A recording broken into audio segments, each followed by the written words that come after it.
Hey you, and welcome to this video where I will help you out how to do the zoom in effect from Google Earth that a lot of people are using for their edits.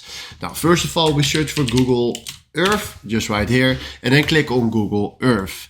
Make sure that you're logged into your Google account and then he will automatically send us to this page.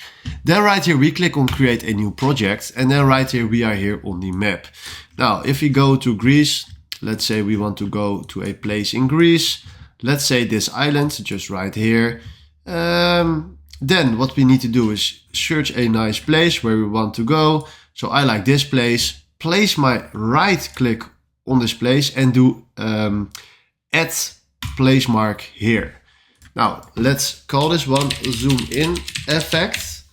And then we click away and then it's standing just right here. So right now if we click on cross, and we have here the zoom in effect standing.